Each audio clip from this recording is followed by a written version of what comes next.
Get out there and fail. Failure is only the opportunity to more intelligently begin again. By Henry Ford. She couldn't pay her credit card bills for 26 years.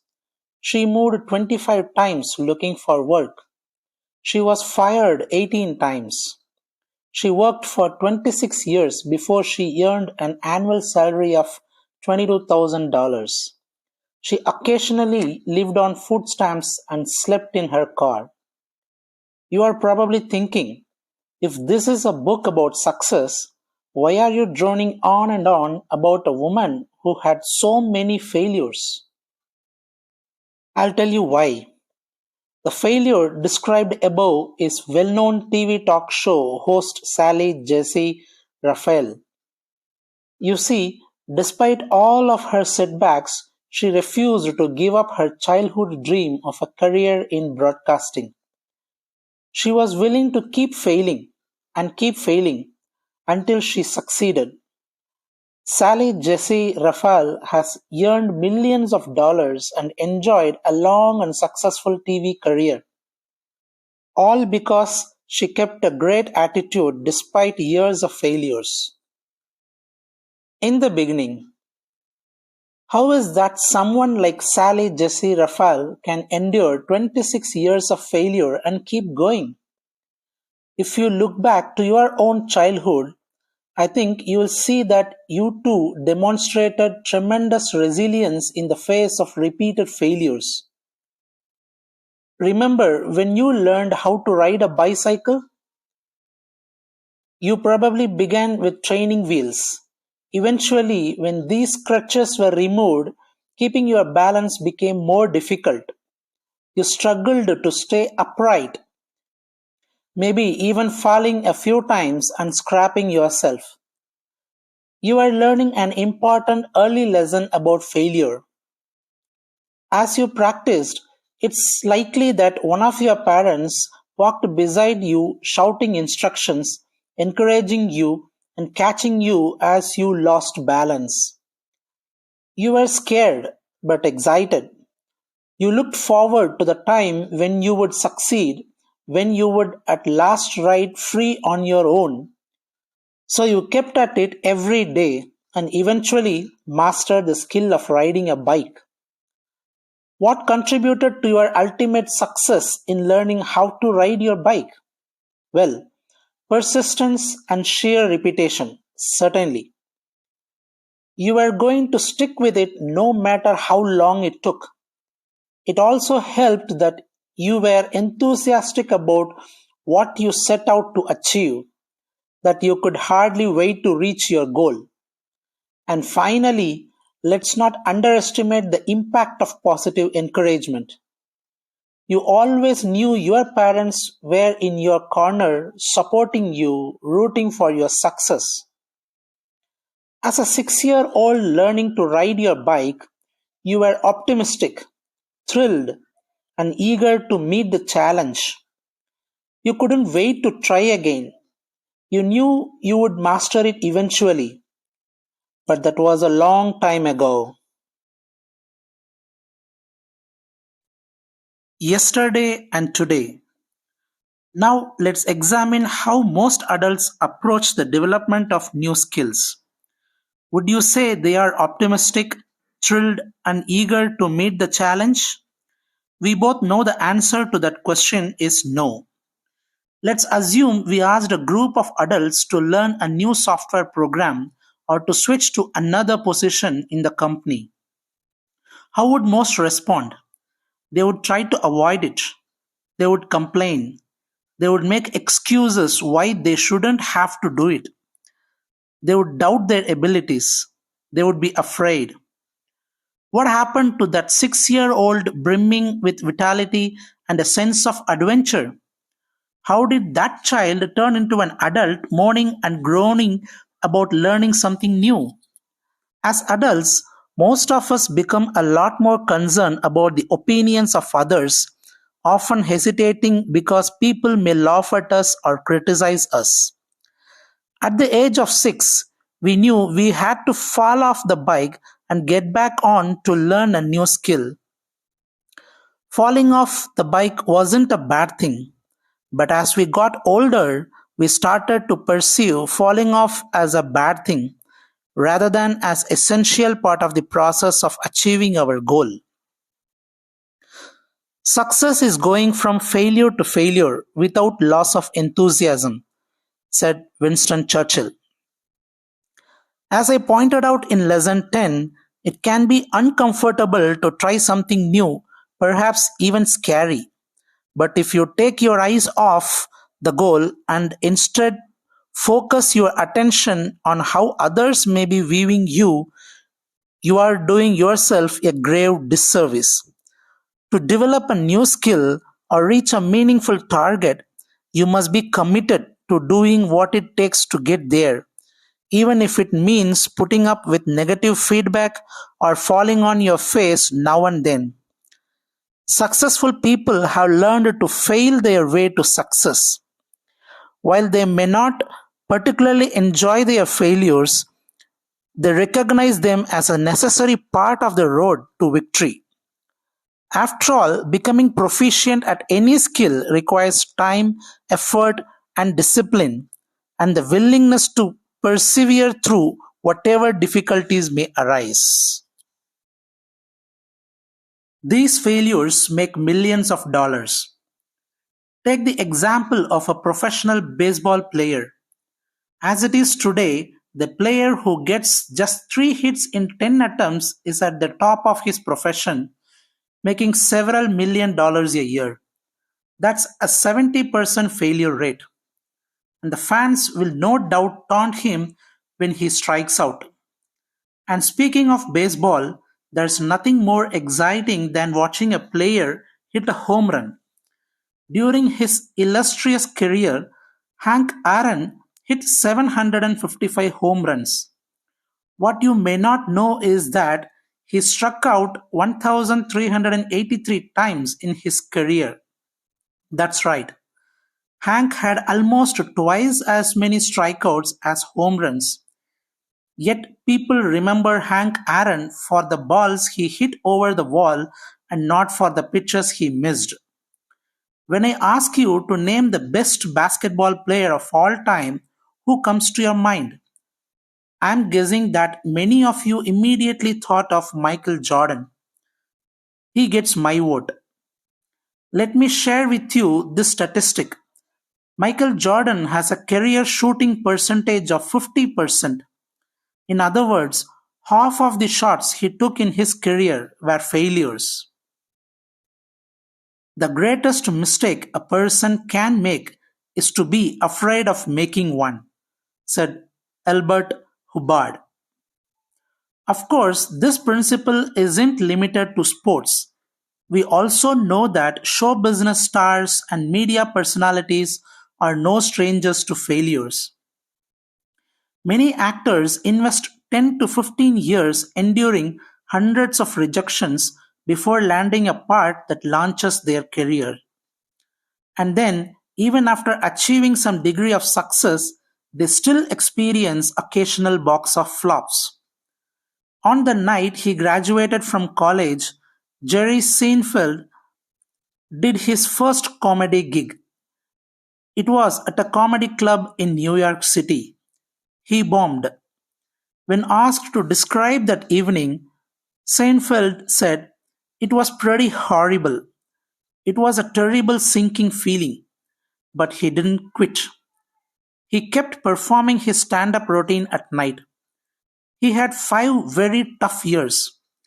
And then he was invited to appear on The Tonight Show with Johnny Carson in 1981. He was a big hit and on his way to an incredible successful career. In a nutshell, all these individuals realized that success to a large extent is a matter of persistence. That is, if you keep trying, keep developing yourself, and keep making adjustments along the way, you are going to succeed. You simply need to get enough at bats, go on enough auditions, visit enough potential clients. Undaunted by failure. I want to tell you about two guys who wrote a book containing a collection of inspirational stories. They figured it would take about 3 months to make a deal with a publisher. The first publisher they approached said no. The second publisher said no. The third publisher said no. The next 30 publishers said no. Having raked up 33 rejections over a period of 3 years, what do you think they did? They submitted their book to another publisher. The 34th publisher said yes. And that one yes after 33 failures is what launched the spectacular success of Chicken Soup for the Soul, written and compiled by Jack Canfield and Mark Victor Hansen. If you have been in a bookstore in the last 15 years, I will bet you have seen that book. There is a good chance that you have read one of the books in the Chicken Soup series. The Chicken Soup for the Soul series has sold over 100 million copies. All because Jack Canfield and Mark Victor Hansen had the determination to fail over and over and to keep going until they succeeded. What sustained Jack Canfield and Mark Victor Hansen through 33 failures? Their attitudes. If these guys had negative attitudes, they would have given up after the first or second rejection, missing out on a pot of gold. But their attitudes remained positive and upbeat failure after failure after failure. What's a good attitude worth? In their case, about tens of millions of dollars, and still counting. No overnight success. Another example of someone who endured years of failure is movie star Harrison Ford. In the mid-1960s, Ford sought acting jobs. He had little early success and was told by film executives that he had lacked star quality. When Ford had trouble supporting his family, he gave up acting and worked as a carpenter. He was introduced to George Lucas, who gave him a part in the 1973 movie American Graffiti. A few years later, Lucas cast him as Han Solo in Star Wars, and Ford was on his way to superstardom. So, when you get right down to it, there is no such thing as failure. There are only results, some more successful than others. Failure doesn't mean you have reached the end of the line and that success isn't possible. The only time success is impossible is when you quit. Quitting is final, but continued attempts with commitment and diligence can be turned into success. Success seems to be largely a matter of hanging on after others have let go, said William Feather. Never give up. In the early 1990s, the owner of a Midwestern company called our office to inquire about my speaking programs as well as our products and publications. I spoke with him on the phone and promptly sent out some information. When we called to follow up, he would say that he was thinking about it and hadn't made a decision yet. At the beginning, we called every week, no sale. Then we called once a month, no sale. For a period of few years, we kept calling this gentleman. We kept sending him quarterly newsletters and flyers. And all we had to show for it was one failure after another. But in the spring of 1998, a representative of his company called our office and I was hired to present a motivational program at one of their sales meetings.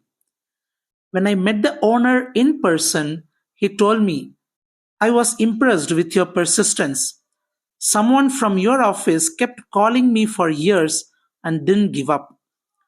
Sure, we put up with years of failure, but it was all worth it when we made that sale. Key questions. If you aren't getting the results you want or have been discouraged by failures, ask yourself these questions. Number one, do I have an unrealistic timetable? Maybe you expect to skip steps and succeed on a grand scale immediately. Success is usually achieved by climbing one step at a time, and you don't always know how long it will take to advance to the next level. So be patient with yourself and resist the temptation to compare your progress with that of anyone else. You will advance faster than some, slower than others. Maintain a great attitude, take action, make adjustments, and the results will come. Number two, am I truly committed? Do you have a burning desire to achieve your goal? It's essential that you be willing to do whatever it takes and that you banish any thought of giving up before you accomplish your objective. Of course, it's much easier to be committed when you love what you're doing. Therefore, go after those goals you are passionate about and harbor no thought of quitting. Number three, do I have too many discouraging influences? Unsuccessful results can be frustrating. That's why we need to surround ourselves with people who support and believe in us. If you hang around with negative people who are highly critical or who are doing very little in their own lives, your energy and enthusiasm will be drained. Therefore, develop a network of individuals to encourage and coach you towards success. Number four, am I preparing to succeed? Success in any endeavor requires thorough preparation. Are you taking steps to learn everything you can about accomplishing your goal? This means reading books, taking courses, and networking with highly successful people in your field. It might mean finding a mentor or getting a coach to work with you. Successful individuals are always sharpening their skills. Those getting unsuccessful outcomes often do the same things over and over without making necessary adjustments. So be coachable. Accept the fact that you don't already know it all and find resources to keep you on track and moving forward. Number five, am I truly willing to fail? Face it, failure is inevitable. You will encounter defeat prior to succeeding. In our hearts, we know our most valuable lessons come from our failures. Failure is essential for growth. Look failure squarely in the face and see it as a natural part of the success process. Then failure will lose its power over you. The truth is, when you are not afraid to fail, you are well on the way to success. Welcome failures as an unavoidable yet vital component in the quest to achieve your goals. Would you like me to give you a formula for success? It's quite simple. Double your rate of failures, said Thomas J. Watson.